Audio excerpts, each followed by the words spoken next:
नमस्कार एवरीवन। नीति शास्त्र चैनल में आप सबका फिर से स्वागत है।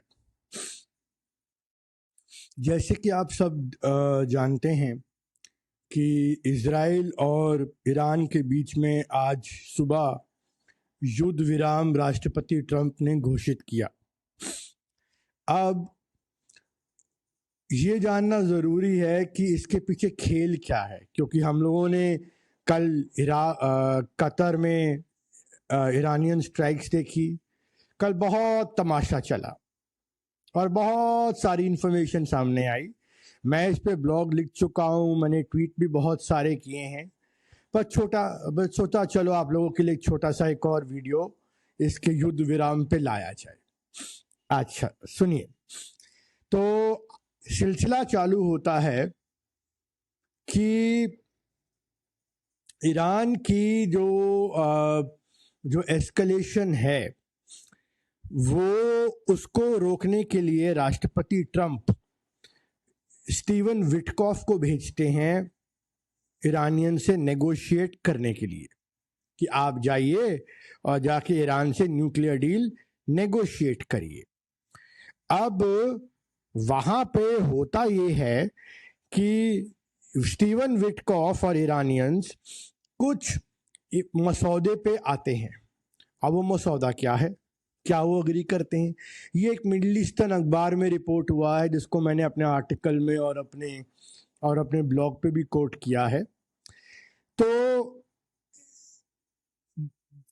स्टीवन विटकॉफ और ईरानियन विदेश मंत्री अब्बास अरगची ने एक डील आउटलाइन करी। उस डील में था कि स्ट्रिंजेंट न्यूक्लियर इंस्पेक्शंस होंगी, बहुत मतलब 3.1 IAEA की जो सबसे टॉप वाली जो इंस्पेक्शंस होती हैं वो अलाउ की जाएंगी। 400 किलोग्राम का जो इनका स्टॉक पाइल था, जो 60% एनरिच यूरेनियम था, enough for 8 to 10 nuclear bombs, उसको न्यूट्रलाइज किया जाएगा। Enrichment will be reduced to first to 20%, then to 10%, then finally to 3.6%, enough for the civilian use and fully cooperate with the IAEA, जो atomic regulator है दुनिया का। इसके बदले में यूएस इनके पूरे न्यूक्लियर सैंक्शंस लिफ्ट करेगा। अब इस दौरान बेंजामिन नेतन्याहू जो इजरायली प्रधानमंत्री हैं, उनका राष्ट्रपति ट्रंप के साथ एक कॉल होता है। उस कॉल के बाद यूएस जो है डिमांड करता है, भाई पूरी ही इनरिचमेंट रोको, 6.7% फॉर सिविलियन न्यूक्लियर एनर्जी भी हम अलाउ नहीं करेंगे। ठीक है, तो अब इसके बाद क्या होता है कि इजराइल जो है राष्ट्रपति ट्रंप 60 डेज की एक डेडलाइन लगाते हैं। इजराइल जो है 61st डे को और 63rd डे पे संडे को मीटिंग होती है, और उससे 48 घंटे पहले इजराइल जो है ऑपरेशन राइजिंग लायन लॉन्च करता है। बड़ा एक strategic attack, targeted precision strikes, decapitating the IRGC's military command, उनके न्यूक्लियर साइट्स फॉर्डो, इशफान, ठीक है, नटान्स, IRGC headquarters and other air defence system sites उनकी उड़ा दी जाती है, including killing 12 Iranian nuclear scientist, जिसके बारे में हमने अपने पिछले वीडियो में भी बातचीत करी। अब ये टेक्निकली एक सैबोटाज था एडमिनिस्ट्रेशन का, ट्रंप एडमिनिस्ट्रेशन का, बाय इजराइल, कि देखिए मतलब Netanyahu never wanted a cease fire. अभी उसके बारे में भी बात करेंगे, क्योंकि उनकी पॉलिटिकल कैपिटल एट स्टेक है। अक्टूबर 2026 में इलेक्शंस आ रहे हैं। He needs those strategic wins to show for it। ठीक है, इस दौरान ईरान जो है मतलब ये इन रिटर्न अब क्या होता है, राष्ट्रपति ट्रंप जो है ये वो बहुत ईरान बहुत इजराइल बहुत एग करता है, आप आइए, आप युद्ध ज्वाइन करिए, क्योंकि आपके पास वो असला है, वो बंकर बस्टर्स है, वो B-2 बॉम्बर्स हैं, वो B-52 बॉम्बर्स हैं, जिसके ज़रिए आप ईरानियन न्यूक्लियर साइट्स को वो कर सकते हैं, मतलब न्यूट्रलाइज कर सकते हैं। बिकॉज द फोर्डो नाम की जो साइट है वो 80 मीटर तकरीबन 200 फीट के आसपास नीचे है, तो उसके लिए आपको बंकर बस्टर्स चाहिए। ठीक है, अब ईरान क्या करता है इस दौरान, मतलब वो भी रिटेलिएट करना चालू करता है। वो हाइफा, वो टेल अवीव, वो बीरा शिवा, वो वाइजमान साइंटिफिक रिसर्च सेंटर पे मारता है, जिसकी पूरी डेकेड ऑफ रिसर्च डिस्ट्रॉय हो गई। बहुत मतलब something which Israel did not anticipate कि ईरान इतना मारेगा। एंड जैसे वॉल स्ट्रीट जर्नल ने बताया that they ran short of Arrow air defence systems.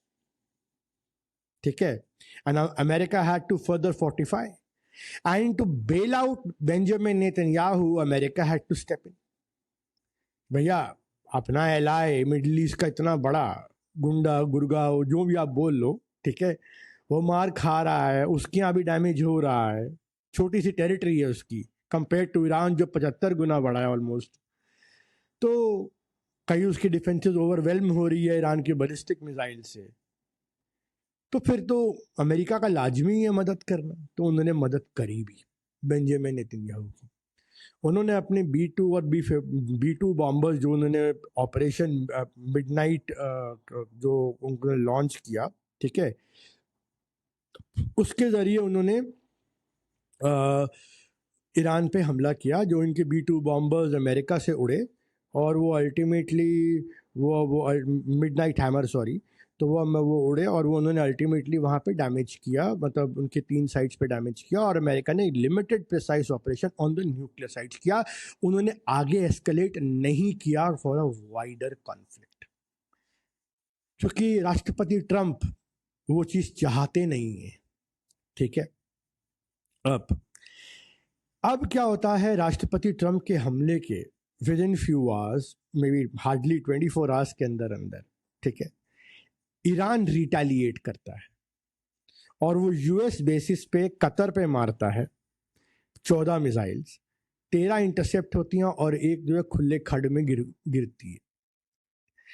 अब बाद में ये खबर आती है न्यूयॉर्क टाइम्स में और सब जगह पे कि ये पहले ही कतर को बता दिया गया था, कोऑर्डिनेट कर लिया गया था कि हम अमेरिकन बेस पे मारेंगे। कतर होस्ट कंट्री ने यूएस को बता दिया और यूएस ने वो बेस 4 दिन पहले खाली करके रखा हुआ था। ये है इनका मैच फिक्सिंग का डील। How to give a face saver to Iran, how to give an off ramp to Benjamin Netanyahu to get out of this hole which he has dug for himself. ठीक है, अब इसमें क्या होता है कि अल्टीमेटली इसमें बोथ साइड्स विक्ट्री क्लेम करती हैं, they step back and they go business as usual. और जबकि ईरानियन फॉरेन मिनिस्टर कल रात को, यानी परसों रात को, वो मॉस्को में पुतिन के साथ मीटिंग कर रहे होते हैं, खमाइनी का मैसेज लेके, सुप्रीम लीडर खमाइनी का मैसेज लेके जा रहे होते हैं। अब इजराइल जो है इस दौरान, इजराइल अब इसमें इस ऑपरेशन में इन 8-10 दिनों में हमें देखा क्या, इसका समावेश क्या है? समावेश ये है कि इजराइल ने ईरान की लीडरशिप को क्रिपल करा, IRGC की लीडरशिप को, एयर डिफेंस सिस्टम्स नेस्तानाबूद किए। बट ईरान ने भी प्रिसिशन काउंटर स्ट्राइक्स की, वाइजमान, टेल अवीव, रमात गान, डायमंड स्टॉक एक्सचेंज के पास मारा। कल उन्होंने एशडोड का पावर सेंटर उड़ा दिया। ठीक है, बहुत मेजर था वो भी, जिसमें एशडोड और एशकेलॉन में पावर नहीं थी। तो ईरान ने भी precision strikes over last few days पे उन्होंने भी करी है, ऐसी बात नहीं है। मतलब they have been able to significant, not to that extent, what, because Israel has far better superiority of conventional weapons and air defense systems supplied by America, but still Iran was able to show that if you have the capability you can hit in the heart of Israel. ठीक है, अब यहां पे Israel, उसके बाद Netanyahu ने push किया Trump को कि आइए आप भी लड़िए, लेकिन ये एक क्वैगमायर है, पर्शियन क्वैगमायर, कि अगर पर्शियन एम्पायर के साथ लड़ने आए तो ये तो इराक तो नहीं है, और ईरान की टोपोग्राफी भी ऐसी है कि इधर भी माउंटेन्स हैं, वेस्ट साइड को भी माउंटेन्स हैं, नॉर्थ साउथ पर भी माउंटेन्स हैं, नॉर्थ ईस्ट पे भी माउंटेन्स हैं, और साउथ में वो डेजर्ट है जो 48 का है। आइए लड़ लीजिए, कहाँ से इन्वेट करेंगे, ये इराक तो है नहीं कि सद्दाम हुसैन का हाईवे है, आप बगदाद तक रोल ओवर करते हुए जाएंगे। ये ईरान है, बहुत फर्क है इसमें दोनों में। अच्छा, अब और ईरान ने असाद वाली गलती भी नहीं करी। असाद ने रशिया को डंप कर दिया था, ईरान ने रशिया को डंप नहीं किया। असाद ने बोला कि मुझे तो यूएई ने, अरब लीग ने अपना लिया है, तो मुझे अब रशिया की जरूरत थी। उसने बोला वैगनर को चले जाओ। रशिया ने बोला अच्छा ठीक है, रिडट को तो रख लो मिनिस्ट्री ऑफ डिफेंस में, जो उनका प्राइवेट मिलिट्री कॉन्ट्रैक्टर है फॉर सेफ्टी एंड सिक्योरिटी, कहता नहीं चाहिए जाओ। आज असाद मॉस्को में बैठे तख्ता पलट के बाद।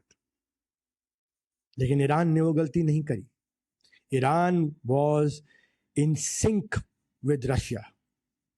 उन्होंने 25 साल का अग्रीमेंट साइन करा 2021 में चाइना के साथ, जिसमें उन्होंने BRI trade, non dollar BRI, non dollar yuan trade, ठीक है, non dollar I mean trade in non dollar terms in yuan of oil and other commodities, economic strategic partnership with China 25 years की for $400 billion। उसी तरीके से जनवरी 2025 में उन्होंने Russia के साथ डील साइन करी, जो थोड़े दिन पहले रशियन ड्यूमा ने वो स्ट्रेटेजिक पार्टनरशिप को इंडोर्स किया और पुतिन ने उसे इम्प्लीमेंट किया है। तो ईरान एक वैसा कंट्री नहीं है असाद की तरह जिसका इसको निकालना आसान है। ईरान ने अपना रिजीम बचाने के लिए फोर्टिफाई कर लिया था। आगे चलते हैं। एनीवेज, अब 23 जून को इजराइल जो है मैसेज भेजता है through Arab allies to Iran कि आई वांट सीज फायर। ये बहुत सारे, और स्पेसिफिकली कैन नाम का मीडिया KANN, उन्होंने ये रिपोर्ट किया। ईरान कहता है अभी नहीं, इतनी जल्दी क्या है, ठीक है। और रात को कतर के द्वारा मीडिएटेड डी-एस्केलेटरी मूव में ईरान ने US बेसिस पे हमला किया जो खाली थी, और हमला होते ही क्रूड ऑयल 6%, 60% गिरा। दैट वाज द सिंबल कि this was an escalation for D-escalation. ये मैंने ट्वीट भी किया था। अब इसके बाद क्या होता है, उसके थोड़े देर बाद राष्ट्रपति ट्रम्प कहते हैं I do not wish to respond, and then he tweets कि भाई ईरान का रिस्पॉन्स बहुत वीक है, हमें ज़रूरत नहीं है ये चीज़ें करने की, we are perfectly doing okay. राष्ट्रपति ट्रम्प कहते हैं Iran has officially responded to our obliteration of the nuclear facility with a very weak response which we expected and we have very effectively countered. बहुत बढ़िया। There have been 14 missiles fired, 13 were knocked down, 1 was set free because it was headed in non-threatening direction. I am pleased to report that no Americans were harmed. Hardly any damage was done. Most importantly, they have gotten it all out of the system and will hopefully be no further hit. I want to thank Iran for giving us early notice. Really? Which made it possible for us to no lives to be lost and nobody to be injured. Perhaps Iran can now proceed to peace. Donald Trump को Nobel Peace Prize चाहिए क्या? And harmony in the region. And I will enthusiastically encourage for Israel to do the same. Thank you for your attention. Donald J. Trump, President of the United States. तो ये आपने देखा कि ये लोग जो है मतलब कैसे लोगों के साथ ये खिलवाड़, लोगों के साथ प्ले, लोगों के साथ ये सब चीज़ हुआ। और कल न्यूयॉर्क टाइम्स ने भी न्यूयॉर्क टाइम्स के रिपोर्टर ने एक बड़ा अच्छा आर्टिकल में बताया कि देखिए कैसे कतर के साथ ये पूरा का पूरा एफर्ट कोऑर्डिनेटेड था। और थोड़ी देर बाद राष्ट्रपति ट्रम्प कहते हैं congratulation worlds, it's time for peace. And today he says in the morning, I hope everyone obeys the ceasefire. God bless everyone. Wow. Such humble man. My God. He deserves a Nobel Peace Prize, isn't it? Finally, Bibi Netanyahu and Ali Kham and Supreme Leader Khamenei can ensure a Nobel Peace Prize, which Operation Sindoor did not ensure, which Ukraine ceasefire did not ensure, which he was seeking. That never happened. खैर anyways आगे चलते हैं, ठीक है। अब होता है कि अब all parties can claim victories. कैसे? क्योंकि रशिया और कतर का भी रोल है। Trump can claim at hit Iranian nuclear plants. Netanyahu can claim कि देखो हमने इनका इंफ्रास्ट्रक्चर तोड़ा, न्यूक्लियर मिलिट्री हमने डिकैपिटेट कर दिया, इनके IRGC के मेंबर उड़ाए, इनके हेडक्वार्टर मारा, देश दनादन मारा, ठीक है। एट द सेम टाइम इनकी जो ईरान है दैट कैन क्लेम कि we have stuck Israel and US in on Qatari air bases. हम देखो वी वर सक्सेसफुल, और कल वहाँ पे ईरान में तो सेलिब्रेशंस भी हो रही थी इसको लेके। अब रशिया का क्या रोल है? रशिया का रोल ये है कि रशिया ने ईरान का सिविल न्यूक्लियर प्रोग्राम को प्रोटेक्ट किया। They are still working actively in Bushehr nuclear site, जहाँ पे 600 से 700 रशियन इंजीनियर काम कर रहे हैं। क्रेमलिन ने ओपनली बोला dare you hit over there. और it was the Kremlin, that is Russia, Vladimir Putin, who prevailed among supreme leader Khamenei and his regime कि भैया सुसाइडल एस्केलेशन मत करिए और अपने आप को बचाइए, क्योंकि अगर रिजीम रहेगा तो 2021 के अग्रीमेंट चाइना के साथ रहेगा, रिजीम रहेगा तो 2025 का रशियन अग्रीमेंट रहेगा। Eight the same time one must remember Russia has significant interest in Israel.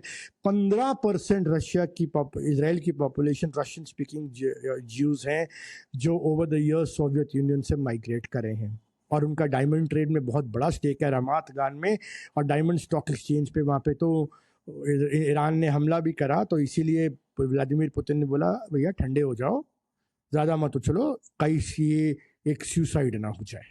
उन्होंने ईरान को भी वार्न किया, उन्होंने नेतन्याहू को भी वार्न किया कि देखो मैं ईरान के साथ खड़ा हूँ, मैं उनका सिविल न्यूक्लियर प्रोग्राम नहीं जाने दूंगा, you will have to step back. So Russia also played a role. Qatar also played a role by allowing its US base to get bombed so that an off-ramp could be given to Iran. And US, by bombing those Fordo and Isfahan and Natanz, gave an off-ramp to Netanyahu कि देखो मैंने मार दिया भाई, बस कर दे और आगे मत लेके जा, मैं और आगे मिलिटरीली मिडिल ईस्ट में इंगेज नहीं करूंगा। ये दो टूक राष्ट्रपति ट्रंप ने अपने ट्रुथ सोशल पे बोल दिया है। तो अब बेंजामिन नेतन्याहू को डिसाइड करना कि उन्होंने करना क्या है। खैर वो तो वो जाने, उनकी कैबिनेट मीटिंग बताएगी।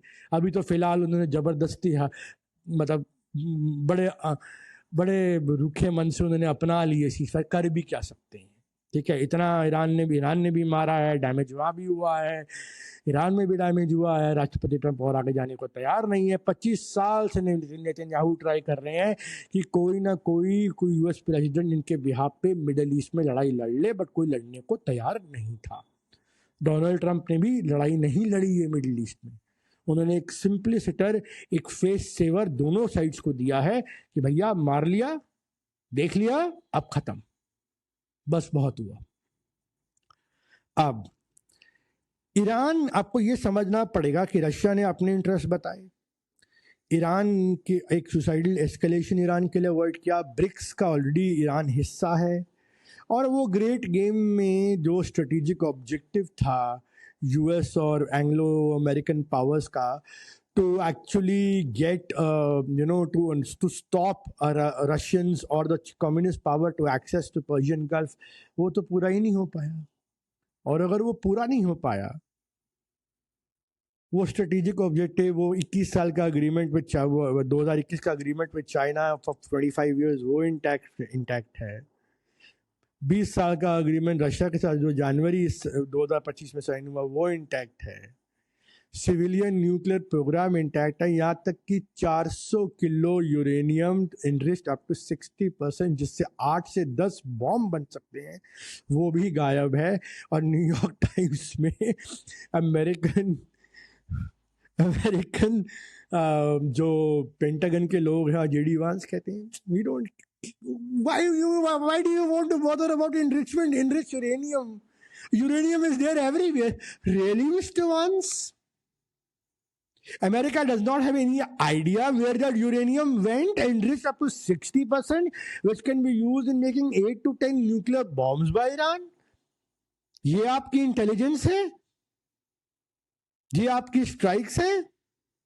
या ये एक थिएटर है, एक प्ले है, जहां आपने पहले टिप ऑफ किया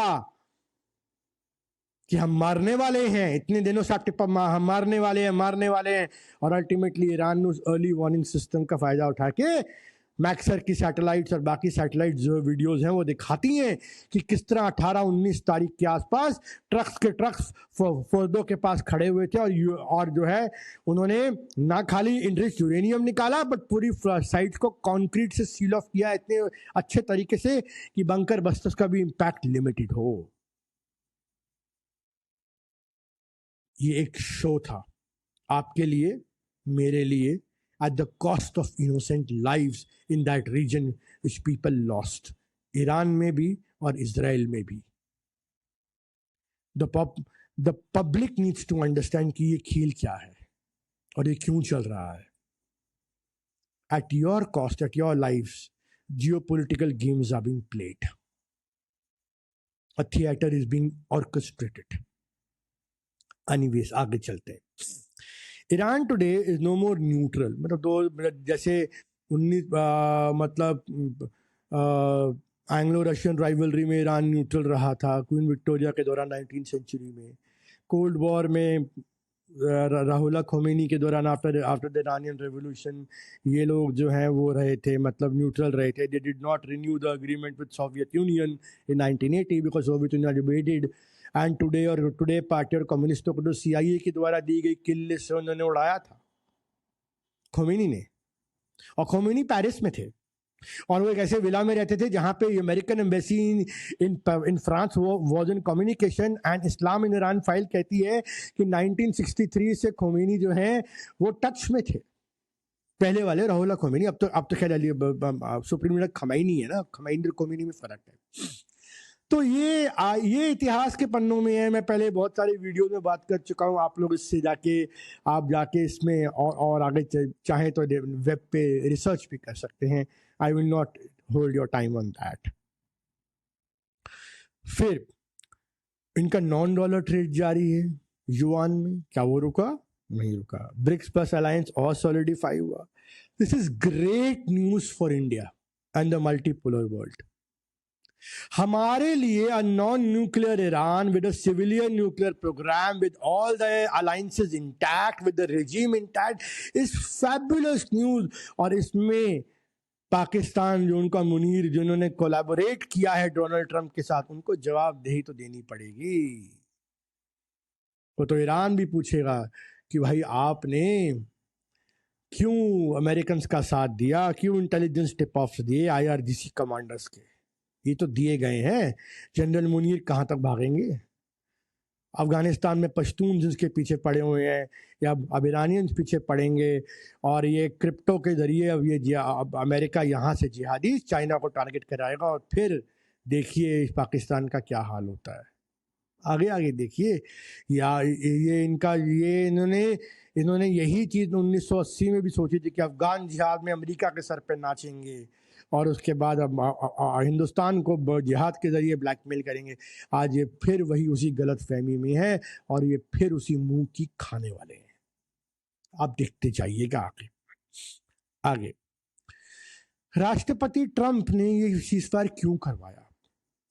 राष्ट्रपति ट्रंप ने ये सीज़फायर इसलिए कराया बिकॉज वो डोमेस्टिक प्रेशर में है कि एक प्रोलॉन्ग कॉन्फ्लिक्ट चल रहा है, ऑयल प्राइसेस बढ़ सकती थी, इन्फ्लेशन बढ़ सकता था, और उनका इकोनॉमिक एजेंडा खत्म हो जाता है। भाई फेडरल रिजर्व से, पावल से जुलाई अगस्त ऑनवर्ड उन्होंने रेट कट्स भी तो करवाने हैं। $60 ट्रिलियन का डेट रिन्यू होना है नहीं होना है, मिड टर्म फेस करनी है नहीं करनी है 2026 में रिपब्लिकन पार्टी ने, ठीक है। एंड इसीलिए उन्होंने सीज़फायर का और नेतन्याहू को प्रेशराइज कर, नहीं आपको ये मानना ही पड़ेगा। इसलिए इजराइल ने बड़े दबे मन से उसको एक्सेप्ट किया है। वो खुश नहीं है अंदर से, और उसका भी मैं आपको बताता हूं अभी आगे आगे फ्यूचर में जाके, अभी आगे थोड़ी देर में। अब 9 जुलाई 2025 को, ये तो रहा इजराइल ईरान का, सुनते जाइए। 9 जुलाई 2025 को ये जो है ट्रेड टैरिफ लगाने वाले हैं इंडिया पे, जापान पे और चाइना पे, और इसके साथ ब्रिक्स समिट भी है।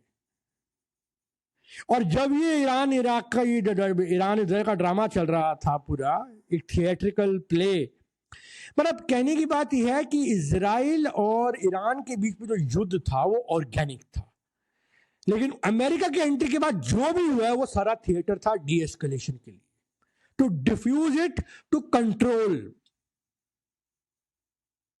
ये है पूरा का पूरा खेल। अमेरिका घुसा, रशिया घुसा, कतर घुसा, और कैसे इसको डी एस्केलेट किया गया। अब असली मुद्दा अमेरिका के लिए इकोनॉमी और ट्रेड है, क्योंकि ये हॉलोड आउट इकोनॉमी है, कुछ अंदर बचा तो इनके अंदर है नहीं। But before we move out to trade, I would like to point out what has US and Israel got out of Iran? Iran की न्यूक्लियर कैपेबिलिटी लार्जली रहती है। 60% इनरिच यूरेनियम 400 किलो वाला आज भी मिसिंग है, कोई नहीं जानता कहाँ है वो। रशिया में है, ईरान की पहाड़ियों में है, नेटैंस के पास किसी और सीक्रेट फैसिलिटी में। No one knows where it is gone and it is capable of giving 8 to 10 nuclear bomb, जो ईरान कभी भी डेटोनेट कर सकता है। And they have other secret facilities as well. So this may delay them for 3 to 5 years, but आप ये scenario सोचिए, अगर ईरान फ्यूचर में, एक हाइपोथेटिकल सिनारियो है, एक बॉम्ब डेटोनेट कर लेता है, ठीक है, टेस्ट कर लेता है, मतलब न्यूक्लियर टेस्ट, एंड उसमें अल्टीमेटली क्या होता है, ईरान अगर न्यूक्लियर पावर अपना आपको डिक्लेयर करता है, तो पाकिस्तान की जो न्यूक्लियर ब्लैकमेल है, only Islamic power is finished in the region. Israel का nuclear blackmail is finished in the region, ठीक है। एट द सेम टाइम उनका जो आपका जो ये है, Saudi Arabia will claim nuclear bomb चाहिए मुझे भी, वो रशिया से मांगेंगे, चाइना से मांग सकते हैं, यूएई मांगेगा और तुर्की मांगेगा। अगर ये पावर्स न्यूक्लियर अपना,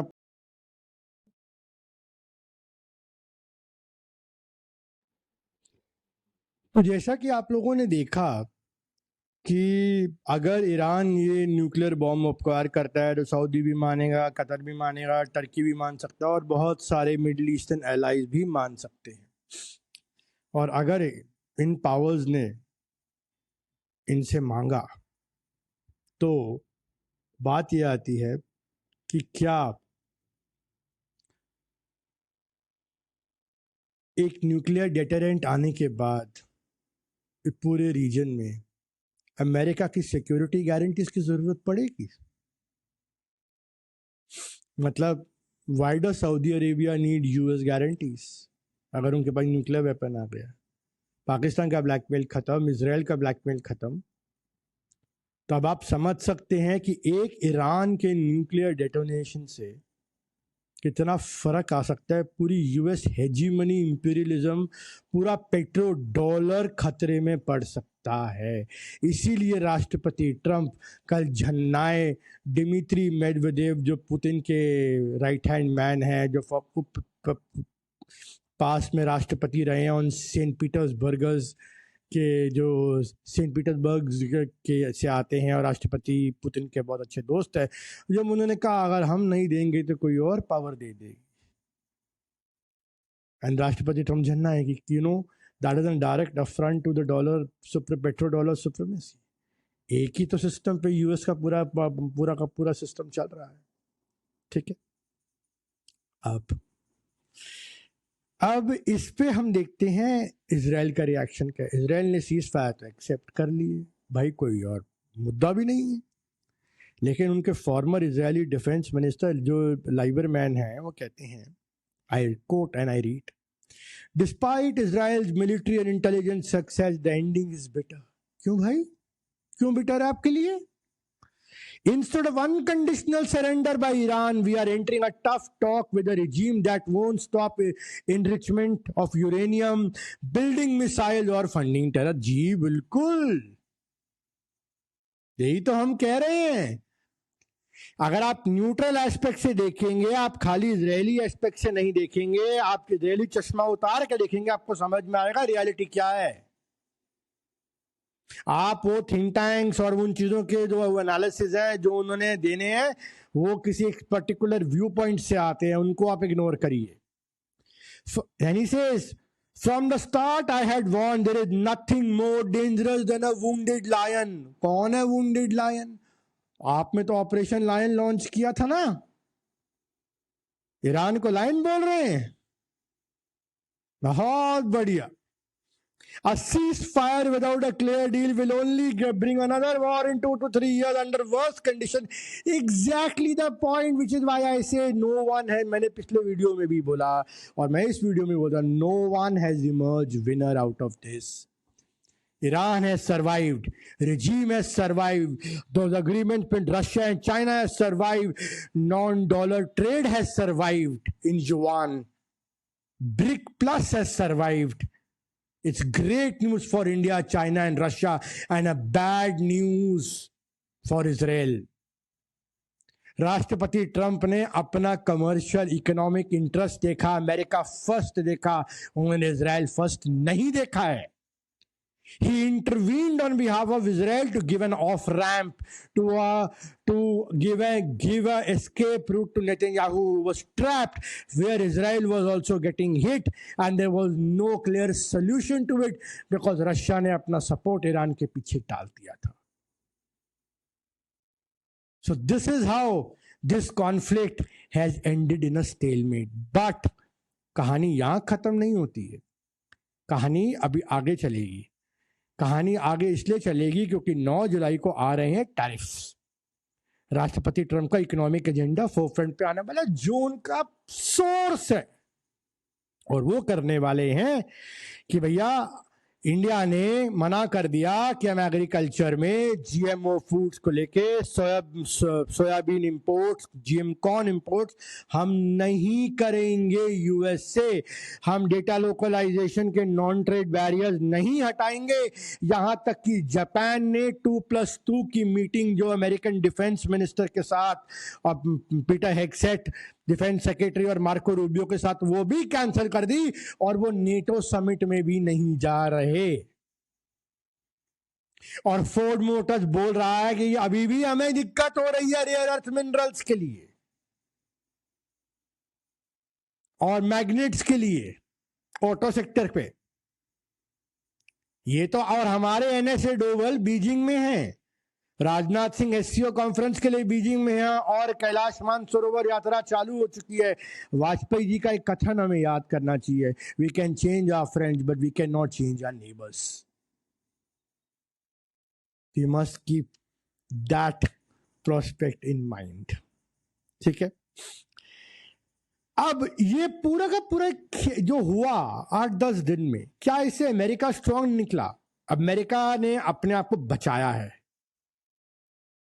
इजराइल स्ट्रांग निकला नहीं, इजराइल वीक होके निकला है थोड़ा सा इसमें.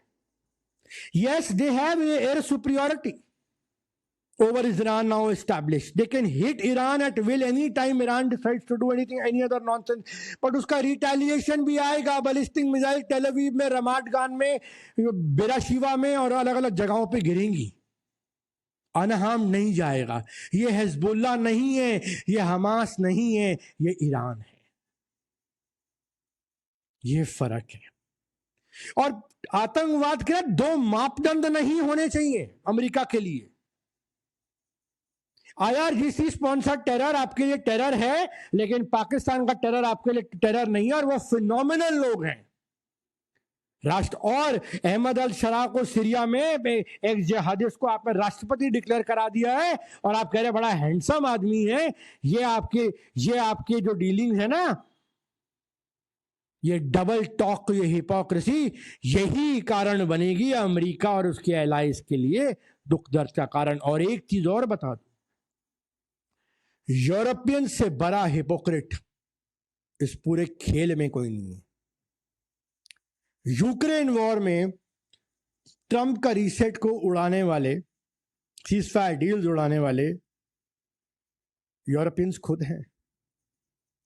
यही यूरोपियंस अब अल्टीमेटली नॉन ट्रेड बैरियर्स पे ट्रंप से बातचीत कर रहे हैं, और इनको 2 मिनट नहीं लगेगा। इनकी सिविलाइजेशनल अफिनिटी इतनी गहरी है, the western world of Christendom, that they will align together and they will put everything else to rest. और ये नूरा कुश्ती है कि हम जो हैं ट्रंप से अलग होकर लड़ेंगे। बेसिकली यूएस चाहता है कि यूरोप अपने आप को रीआर्म करे और रशिया से लड़े, और डोनाल्ड ट्रंप और कंपनी अपने आप को इंडो पैसिफिक की तरफ पिवट करे, और इंडिया और चाइना और जापान जो मैन्युफैक्चरिंग पावर्स है उनको उनके ग्रोथ को टाइम किया जाए, उनको कंट्रोल किया जाए, और अमेरिका को री इंडस्ट्रियलाइज किया जाए at the cost of Asian manufacturing powers. ये हमें ब्लूप्रिंट समझ में आ जाना चाहिए। जेफरी सैक्स ने हम उस दिन थोड़े दिन पहले टकर कार्लसन को यही बोला कि अगर इंडिया का राइज होगा तो अल्टीमेटली अमेरिका इंडिया को भी कट डाउन करने आएगा। और ये वही राष्ट्रपति ट्रंप है जो एप्पल को बोलते हैं कि आपको इंडिया में बनाना ही क्यों है, हम 25% टैरिफ लगाएंगे। और ये वही इनके कॉमर्स सेक्रेटरी लटनिक है जो बोलते हैं you are rubbing us the wrong way by going to the Russians. So we have to understand the deeper game at play. The deeper game at play is just not Iran and Iraq. The deeper game is not Iran or Israel.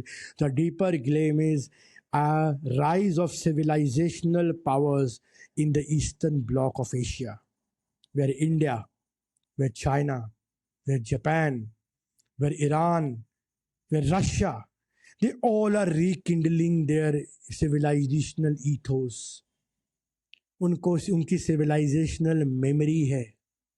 आज जब हमारे पे अत्याचार होता है, Indians पे कोई अत्याचार करता है, कोई हमारे पे यूएस टर्म्स लगाता है, तो हमें फट से यूएस का कॉलोनियलिज्म 1970s का याद आता है, हमें अंग्रेज़ों का कॉलोनियल रूल याद आता है, हमें वो त्रासदियाँ याद आती हैं जलियांवाला बाग की, किस तरह हमारे ट्रेड को इन्होंने डिस्ट्रॉय किया, किस तरह इंडिया को सोने की चिड़िया से इन्होंने वो हाल कर दिया कि हमारे खूब बुरा हाल था।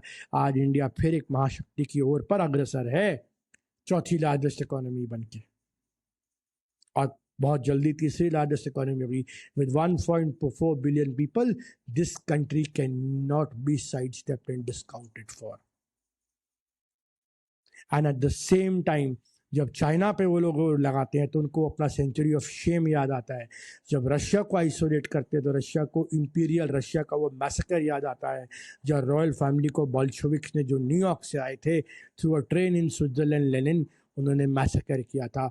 और वो बैंकर्स वॉर याद आती है जहाँ पे जापान को बैंकर्स ने, जेकब शिफ एंड कंपनी ने स्पॉन्सर किया था टू टेक डाउन रशिया।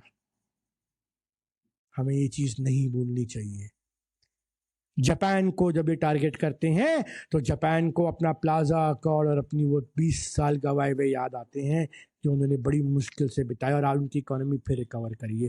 तभी जापान कहता है मैं वो ट्रेड डील दोबारा साइन नहीं करूँगा। हमें भी वो नहीं करना चाहिए। इस मौके पे हमें एक डीपर प्ले, और ईरान उस एक्सेस का हिस्सा है। पर्शिया की वो मेमोरीज आज भी जीवित हैं। आर्यव्रत का कुछ मेमोरी आज भी जीवित है।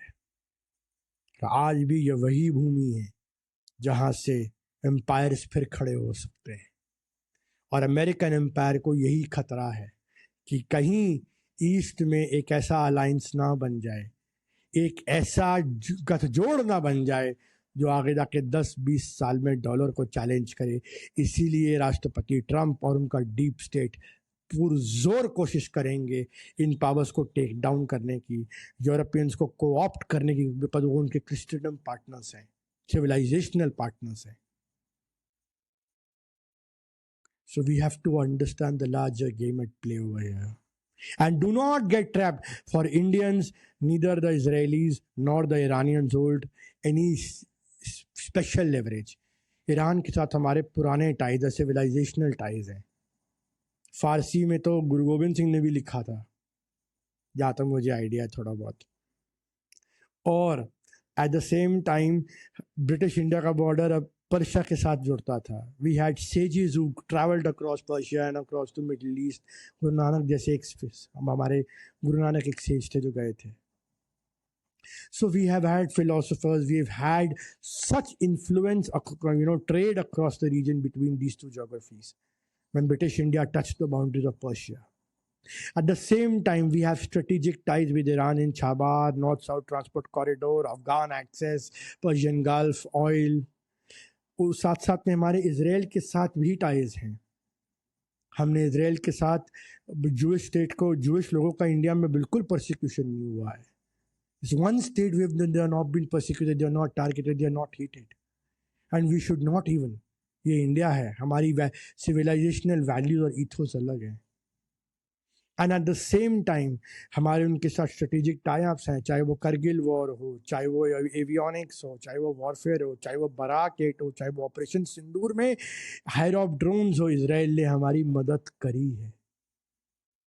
तो हमें दोनों के साथ मित्रता बना के रखनी है. पर्सनली किसी में इन्वॉल्व नहीं होना है और अपने एनालिसिस को अनबायस तरीके से आगे रखना है ताकि हमारी जनता को एक दो टूक बेबाक ओपिनियन मिल सके. और यही हमारे प्लेटफॉर्म नीति शास्त्र का मोटिव है. With this I would like to end this podcast. Thank you so much. नमस्कार. We'll join you again hopefully on the trade deal after this Yudh Viram between Israel and Iran. Take care once again. Thank you.